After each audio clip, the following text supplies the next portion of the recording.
আসসালামু আলাইকুম এভরিওয়ান। আজকে আমি চিংড়ি দিয়ে, আলু দিয়ে আর টমেটো দিয়ে একটা কারি রাঁধছিলাম। দেখই আপনার সাথে শেয়ার করিলাই আমি কিলাখান রান্ধি। আর এখানে আমি ফার্স্টে দেখা আমি চিংড়ি গুণ পাঁচ দিলিরাম হালকা করে পাচ্ছি। আর এখানে আমি পেঁয়াজও দিলাম, তেল পরিমাণ মতো আর লবণ পরিমাণ মতো দিয়ে আমি পেঁয়াজ বাজি লিছি, হালকা বাচ্ছি। বাজার পরে আমি কেন বাটা পেঁয়াজ আর রসুন ইউজ করলাম।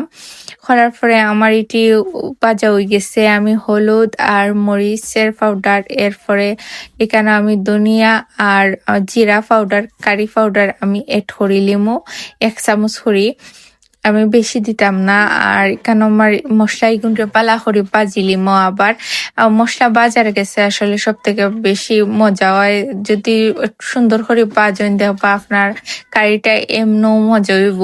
আর এখানে আমি আলু আর আপনার কিতা দিলাইছি, টমেটো দিলাইছি। টমেটো দিলে একটু ভালো লাগে খাইতে। আর চিংড়ি মাছের সাথে নানি আপনার আলুটা বেশি যায় আর খাইতে অনেক বেশি ভালো লাগে আমার।